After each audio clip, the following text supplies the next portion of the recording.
welcome to the online tutorial for Vidyapan Higher Secondary School. This video is for class 10 biology. In this video I will continue with the chapter that I have started with you, that is continuity of life.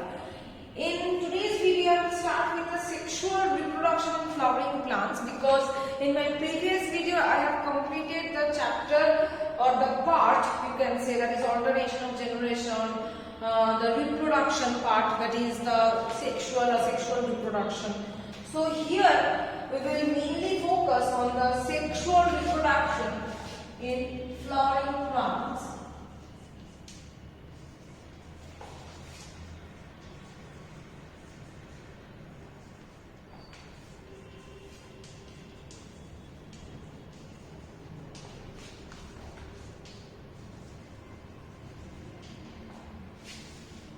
As I have told you in the previous video only, that sexual vegetative modes, there are three modes of reproduction. Sexual reproduction, they don't need any gamete. From the parent only they can, the individual or the organisms can be born. Okay, and vegetative reproduction means it is a part of the reproduction where the vegetative plant part are being used, okay, to reproduce. And sexual reproduction means here we are going to get, or we are going to need both the parents, that is the male as well as the female parents. Okay, and apart from these, the sexual reproduction is the union or fusion of the two gametes, male gamete and the female gamete. So it is biparental, gamete is required, fusion of gamete is required. After the fusion of gamete, the first cell that is formed, that is the zygote. Okay, so these are the some characteristics of sexual reproduction. You are quite familiar with it. Now next we are going to prove out or read about the different parts of a flower. We know that flower is the reproductive part of any plant.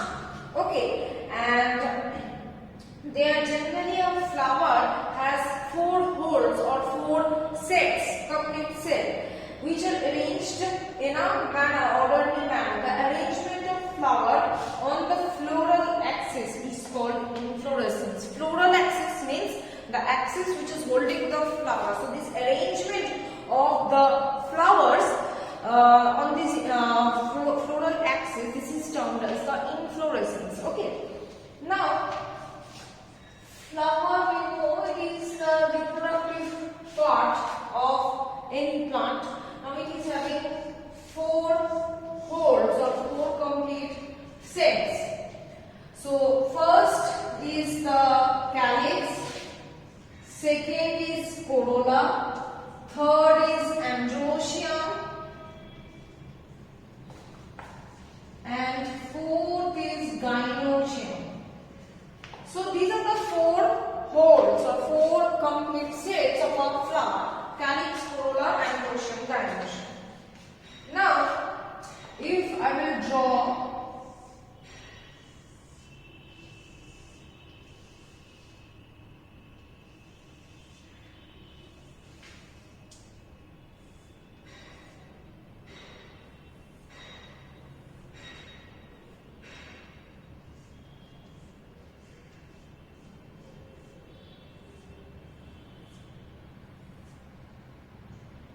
generally, this is the general structure of the flower.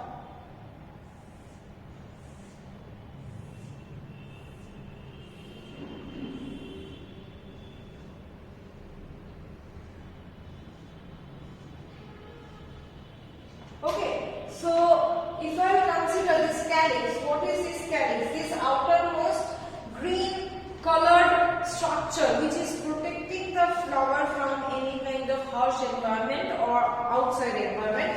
This is the first hole, the calyx. Now these unit of calyx are termed as sepals. So what is the main function? To give protection to the flower, and as it is green in color, sometimes it can photosynthesize also. So its main function is to give protection. Next, coming next hole, this is our next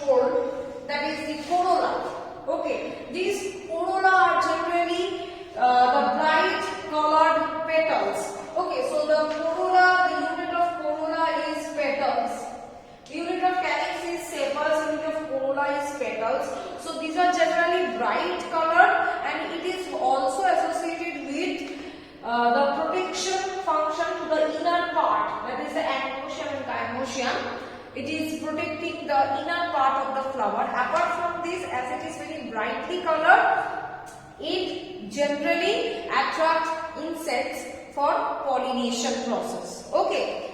Now coming to the third mole, that is androecium. This is our third mole, androecium. This is the male reproductive unit. Okay, and the unit of androecium is termed as stamen. Now, how does it look like? It looks like it is having two parts, one filament, and on the top it is having a sac-like structure. This stalk-like structure is called filament, and on the top this is sac-like structure, which is termed as anther. Now, anther is associated with the production of the pollen grains. Now, these pollen grains are the main reproductive units. This will take part in the reproduction process. So, this is androecium. This is the third one.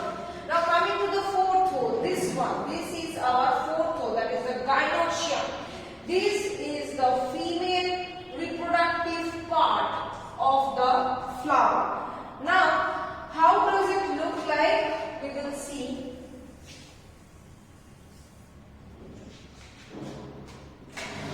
This is the female reproductive part, gynoecium, having a broad base.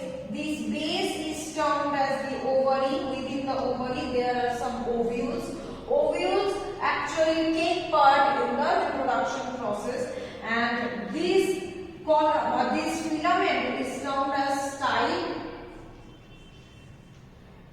and on the top these are the receptors. This receptor is termed as the stigma.